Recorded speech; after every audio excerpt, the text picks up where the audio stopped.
All right, you guys. Welcome. Help me welcome Lisa. She is here with us tonight. We're running a few minutes late if you guys didn't notice, but Sorry. no, you're a-okay. You're set up. Lisa's here with us with a really cool chair behind her, I see. Yeah, it's my sons. It's all my sons. Yeah. Okay, you guys. So I told Lisa I don't know much about her recovery. So I'm excited to get to know her and her story and share that with you guys. So if you guys could share this out to our groups, that would be really awesome. And okay, so I'm actually a little nervous for some reason. I'm not So am I. I'm trying to shake it off. deep breath. This stuff is nerve wracking. So I appreciate you getting on here and getting uncomfortable with me. Okay, so Lisa, how long have you been in recovery, my darling? I've been 100% clean and sober for 19 months yesterday. It's 19 months of 100% sobriety. That is Yes. amazing. You are killing it. Do you do you belong to a fellowship? Um, I You just do. We started a group here in my small hometown. It's called Addicts Anonymous. Shine. It's a little bit of NAAA. We basically touch base on everything, mental health, a lot of everything. Wow, that's really freaking cool. So I didn't know that. Yeah. So we'll get to that Addicts Anonymous because I want to hear all about that. But I know a lot of our viewers do already know you, but if you could give yourself give us a brief introduction and kind of tell us about your addiction. Um, oh, that's a big long story. Well, I'm 40 years old. I'm a single mom of five, well, four technically, I guess. And my addiction started off normal, like, well, not, it's not normal. Let me rephrase that. My addiction started off young. I started smoking weed. Not so much drinking. I guess it developed into pills as I became a mother. I did have bouts of major drinking. You know, like if I was on probation, I would go to drinking because it didn't show up in drug tests when I went to go see my PO. So it kind of went back and forth depending on the time. Um, it didn't get real serious probably until my late 30s. I was prescribed, first it was Ritalin, and then I went into Adderall. And then when I got drug tested at one of my doctor's appointments, I got cut off my Adderall. So the next best thing after being cut off was methamphetamine. It was introduced to me. Um, that pretty much took over my whole entire life. I started off snorting it, and then it progressed into smoking. Then, when the smoking wasn't working anymore, it went into the needle use. I kind of had a lot. I bounced from one bad relationship to the next.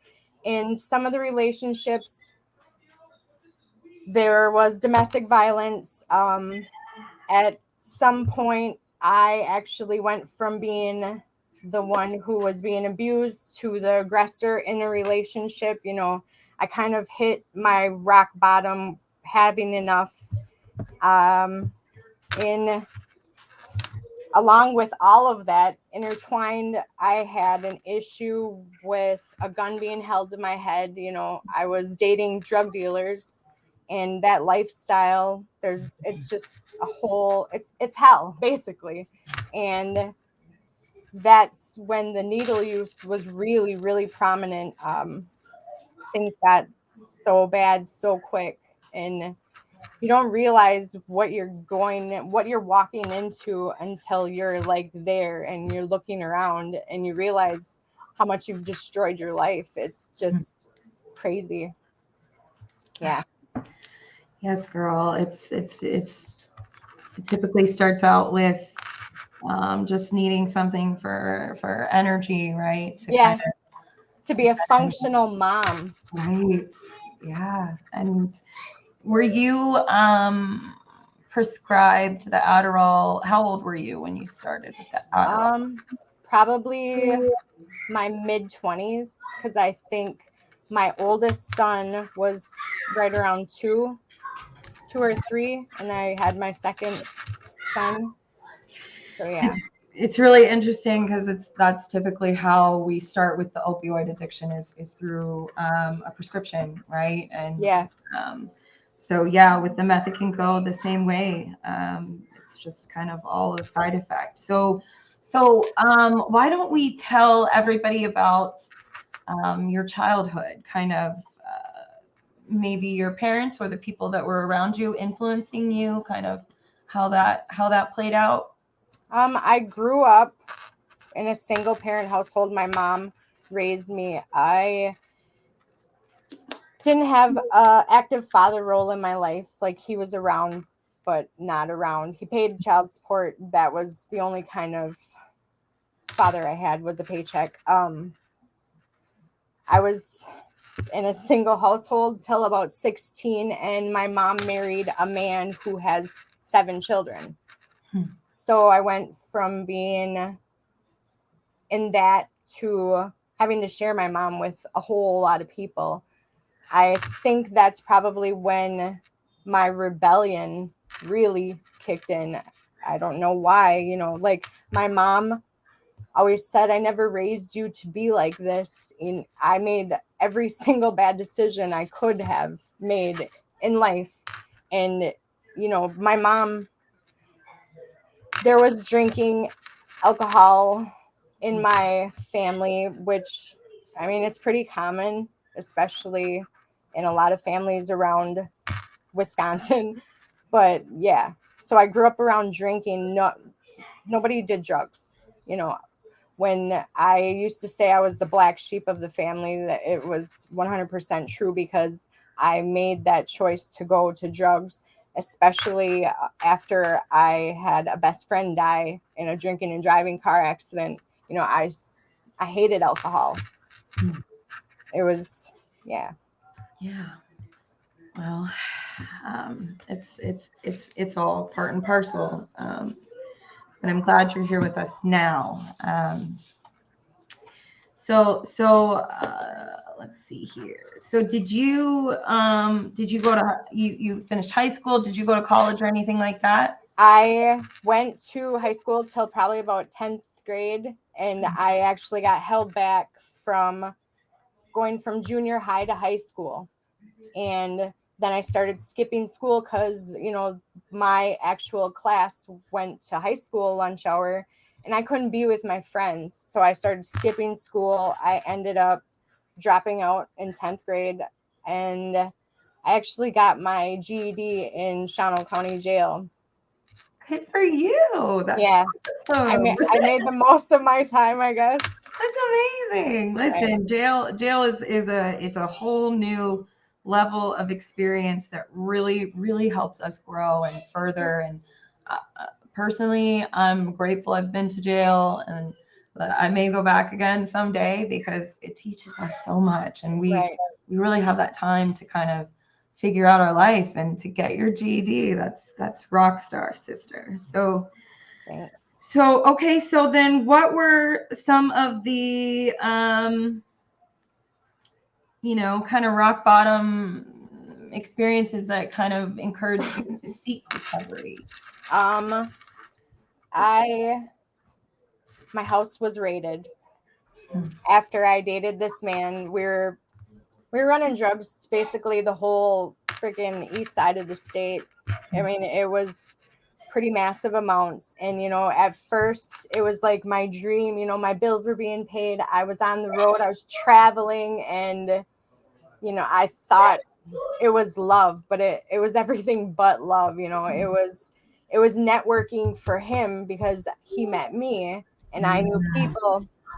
And yeah, I think the rock bottom probably was losing my house, having the embarrassment of my house being taken pictures, and it was all over social media when the SWAT team raided my house. And to see all them comments on social media, you know, like I understand now why people, I mean, they didn't have to be as harsh as they were, you know, because I'm still a person. Right. But it kind of opened my eyes. At that point, I lost my job, I lost my house, everything I worked so hard for, you know, as a single mom, and I established, I just lost my kids. Thankfully, I didn't lose. Through the state of Wisconsin, like child protective services did step in at one point, but I had already started getting on myself. I got clean and I was saved through that thing, thankfully. But losing everything. My kids, they didn't stay with me anymore. They went to family. Thank God for my family. You know, they really stepped up and took on way more than they had to. I remember walking around homeless, you know, and I cried probably for a good month every day, 3 or 4 times a day. You know, at one point I didn't even want to be alive anymore. Losing your children when you know it's by choice it feels a lot like the death of your children, right? Yes, And it really does. yeah, and I'm telling you what, as excruciating as it is in the moment, um, it's what saved you, right? That's actually what saved your life. 100%. If you're missing your children, miss them, feel it Yes. all, you know, feel every bit of it, because it's what will get you home to them. Yes.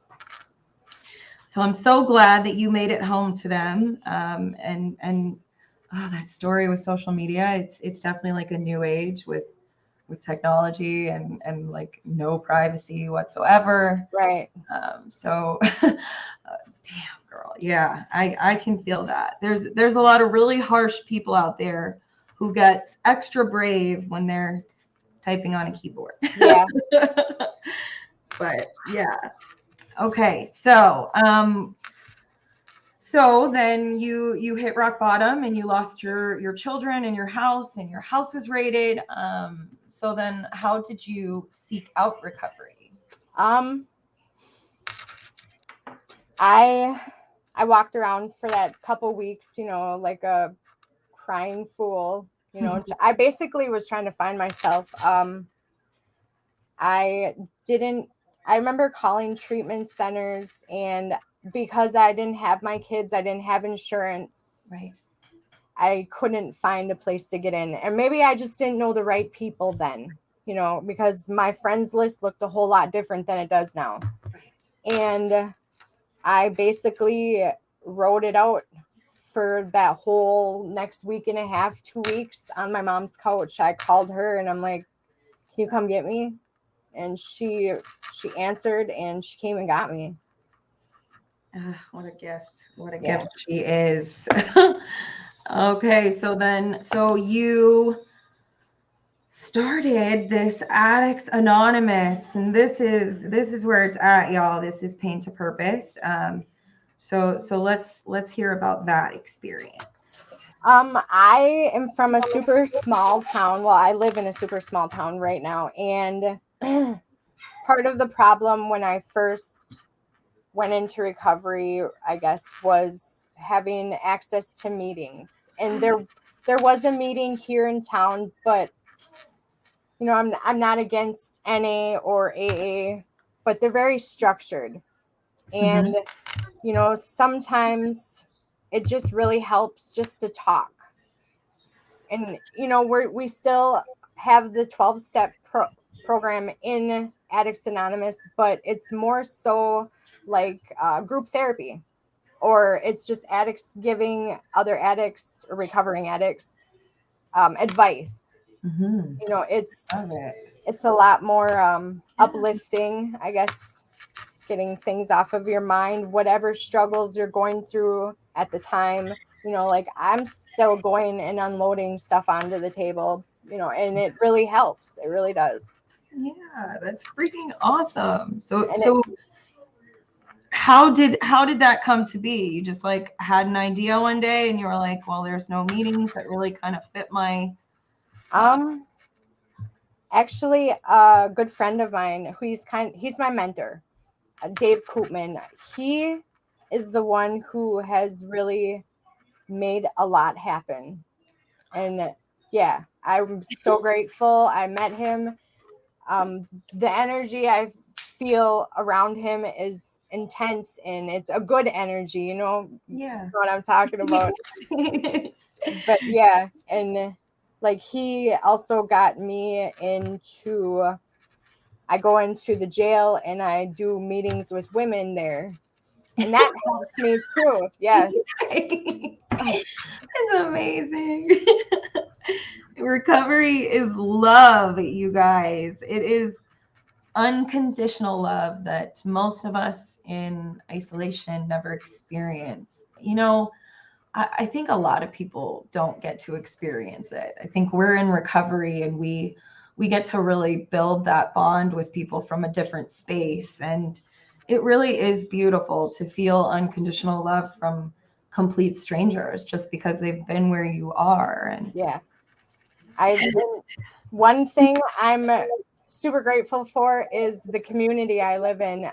When I first came out and I was very open about everything I've struggled with, about like where I've come from. I did have a little I don't know what the word, I can't find the word right now, but I didn't have a lot of support in some places. But then, the community seeing the difference, the changes, I think it really opened their eyes to the idea of people changing, especially going into recovery or having a little bit more open mind when it comes to that. Because, the stigma of especially meth addicts is very, yeah, it's bad. it really is. Yeah. You live in Wisconsin, right? Yes. Yeah. We have our Never Give Up crew. I think someone's here from Never Give Up. Yes.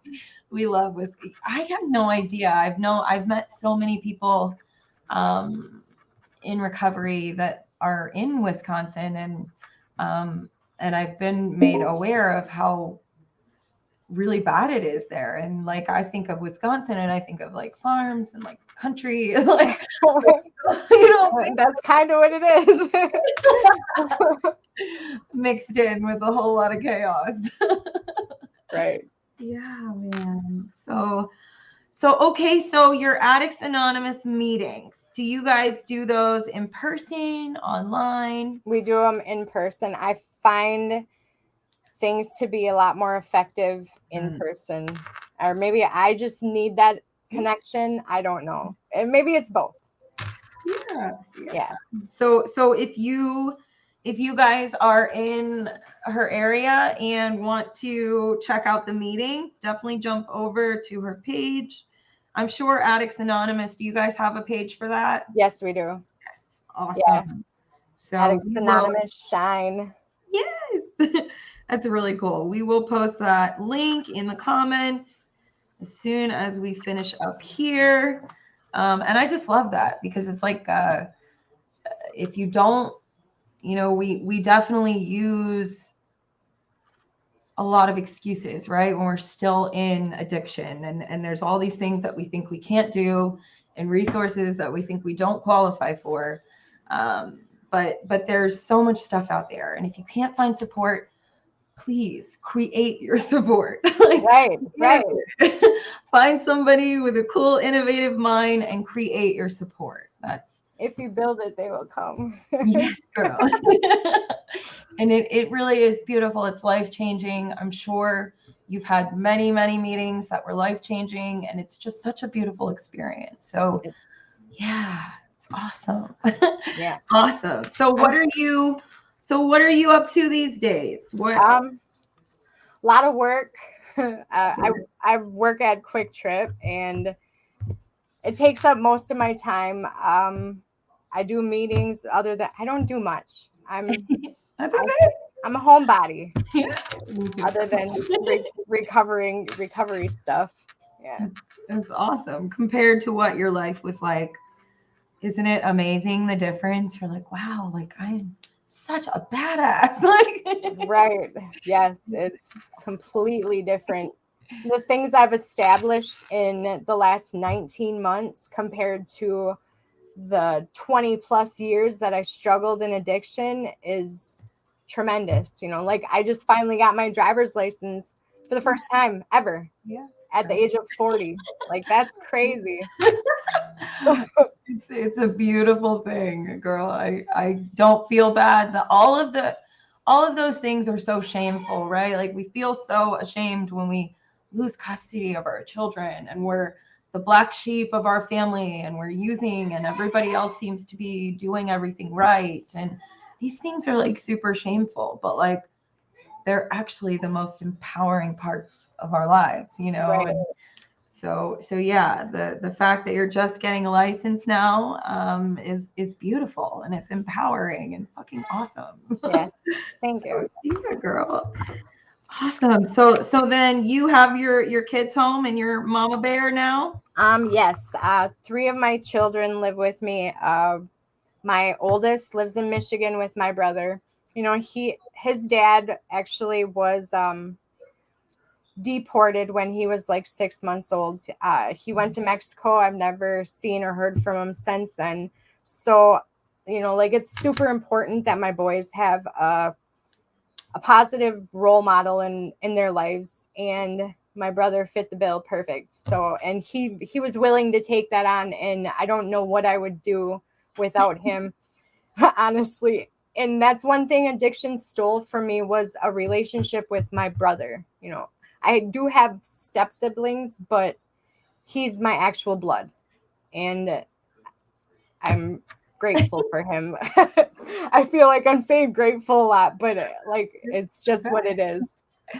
Yeah, that's beautiful, man. It's so beautiful. You hear stories a lot about, you know, siblings taking custody, and there's usually a divide that happens there. So when people and family members jump in and help us in those times and love our children when we're unable to, it's such a freaking gift and it's such a beautiful blessing. There's so many people in this world who are taking care of other people's children for them, and Yeah.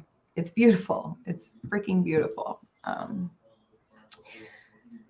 Steffi says gratitude gets us through and adjusts our attitudes. 100. Yes. Yes, gratitude. It does feel like that. You're like, oh my God, I just said grateful 15 times in one sentence, but like that is what recovery is.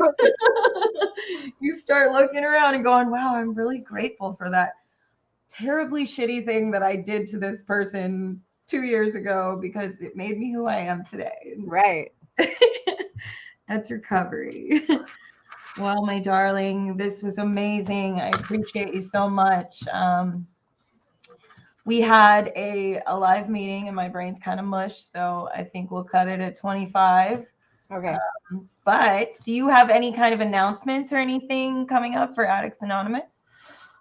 No, just regular meeting hours. I do want to express my gratitude to Never Give Up. Like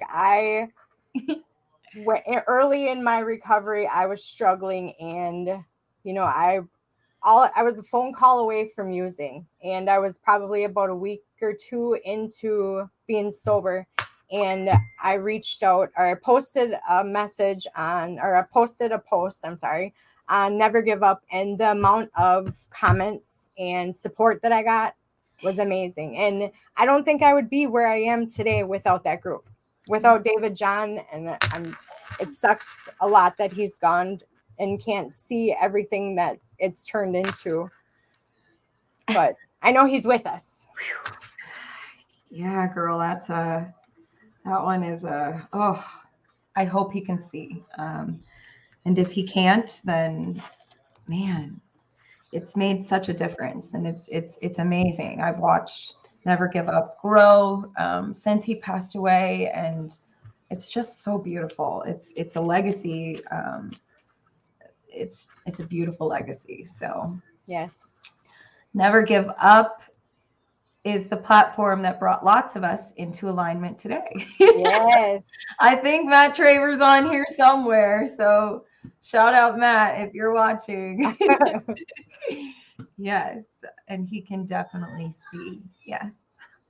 I hope so. Because I think it's really amazing. The effort and just the hard work that went into it. And gosh, it was devastating when he passed away, and you saw all this hard work and the things that were cascading once he was gone, and it's going to continue to grow, and it will be here forever, and that's amazing. So yes, you guys, these support groups are needed.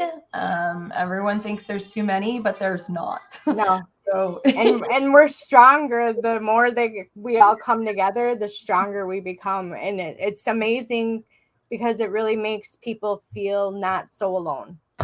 And especially when you can reach out online. It's amazing. That's typically how it starts is online, I've seen. Because like you were saying earlier, you think you don't have the resources, or you think that you can't afford a $50,000 or $60,000, stay at a treatment facility. But these online groups bring a lot of awareness, because people start going in the groups, and then they start discovering that they too have access to resources and other things like that. So yeah, those comments, and you guys comment on all of the recovery posts you see, congratulate people, because it really does help them to come back. This was awesome, sister. Yes, you guys, check out Addicts Anonymous Shine, you said? Yes. Yes. We will post it in the comments so you can check out their meeting schedule. And sister, if you need anything, help with your graphic design or any kind of digital marketing, I can help you out. Awesome. But yes, keep rocking it, my darling. We are so proud of you. Thank you for this opportunity. I truly appreciate it. And I'm grateful. We are grateful for you, my dear. Thank you so much. All right, you guys. Well, we love you lots. Reach out to Lisa and send her some love. Check out Addicts Anonymous Shine and reach out if you need anything. We love you. Have a good night. Bye.